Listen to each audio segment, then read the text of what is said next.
महादेव के भक्तों की बात ही कुछ निराली होती है। वे महादेव से खुद से भी ज्यादा प्यार और विश्वास रखते हैं। भगवान शिव भी अपने भक्तों से उतना ही प्यार करते हैं जितना के भक्त उनसे। भगवान अगर उठ जाए या फिर नाराज हो जाए तो भक्त सारी कोशिशें करता है कि वो किसी न किसी प्रकार से अपने भगवान को मना ले। अगर भक्त ही भगवान से नाराज हो जाए तो क्या भगवान उन्हें मनाने आते हैं? हाँ बिल्कुल। जैसे भक्त के लिए भगवान जरूरी है, वैसे ही भगवान के लिए भक्त भी उतना ही जरूरी है। जैसा कि 8 साल की उर्मिला के साथ हुआ। 8 साल की उर्मिला बिना माता पिता के अपनी नानी के साथ एक छोटे से गांव में रहती थी। वो थी तो बच्ची, पर स्वभाव से वो सबकी नानी थी। अपनी नानी का वो खुद ख्याल रखती थी। उनके साथ खेतों में काम कराना, घर में खाना बनाना भी उसको काफी अच्छे ढंग से आता था। और बचपन से ही भगवान शिव की कथाएं अपनी नानी से सुनकर वह बड़ी हुई। भगवान के प्रति उसकी लगन दिन प्रतिदिन बढ़ रही थी। वो अपने सपनों में भगवान से बातें किया करती थी। उनके लिए हर दिन अलग अलग प्रकार के भोजन तैयार करती थी, जिससे कि वो उनके करीब जा सके। वो अकेली बैठकर भगवान से मिलने की बातें करती थी। एक दिन वो गांव के मंदिर में पंडित जी से पूछने लगी कि पंडित जी, मुझे भगवान दर्शन कब देंगे? मैं तो हर रोज उनकी राह देखती हूँ, उनके लिए भोजन तैयार करती हूँ, पर वो आते ही नहीं। शायद वो मेरी किसी बात से नाराज है। उसकी ये सारी मासूमियत भरी बातें सुनकर पंडित जी मुस्कुराए और कहने लगे, बेटा भगवान तुमसे नाराज नहीं है, वो तो तुमसे बहुत प्यार करते हैं। कोई बात नहीं, तुम उन्हें सच्चे मन से याद करती रहो, वो तुम्हारे पास जल्दी आएंगे। पंडित जी की बातें सुनकर उर्मिला के मन को थोड़ी सी शांति मिली, पर उसके मन में भगवान से मिलने की इच्छा और भी ज्यादा बढ़ गई। काफी दिन बीत गए। उर्मिला भगवान का राह देखती रही, पर वो नहीं आए।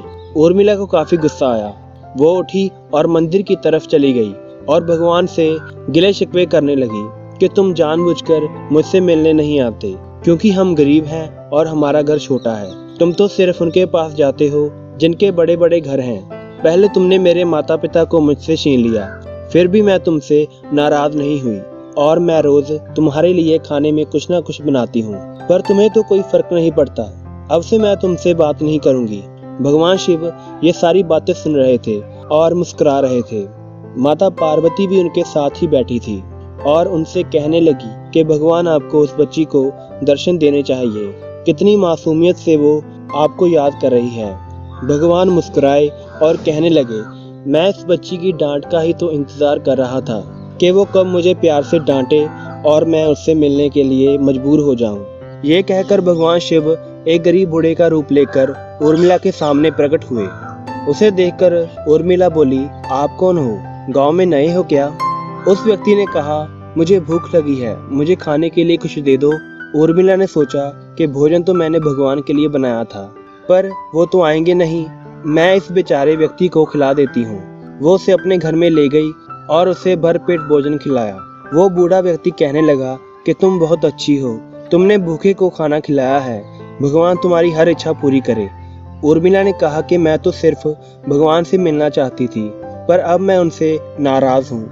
ना मैं उनसे मिलूंगी और ना ही उन्हें भोजन करवाऊंगी। उस बूढ़े व्यक्ति ने कहा कि भगवान ने तो तुम्हारा भोजन ग्रहण कर लिया है। उर्मिला हैरान होकर पूछने लगी, कैसे भला? तब भगवान अपने असली स्वरूप में उर्मिला के सामने आए। भगवान को सामने देखकर उर्मिला एक पल के लिए कुछ ना कह सकी और दूसरे ही पल वो भगवान के गले लगकर रोने लगी और उन्हें डांटने लगी। भगवान ने कहा, बेटी उर्मिला, मैं तुम्हारी प्यार भरी डांट के लिए ही तो आया हूँ, क्योंकि तुम्हारा दिल बिल्कुल साफ है। बाकी लोग तो मुझसे सिर्फ कुछ मांगने के लिए ही आते हैं, पर तुम सच में मुझसे मिलना चाहती थी। मैं तुमसे बहुत प्रसन्न हूँ, तुम बोलो तुम्हें क्या चाहिए? उर्मिला ने कहा, मुझे जब भी आपसे मिलने की इच्छा हो मुझसे मिलने आ जाया करिए, वरना मैं नाराज हो जाऊंगी। उर्मिला की ये बात सुनकर भगवान काफी प्रसन्न हुए और हमेशा उर्मिला से मिलने का वादा किया।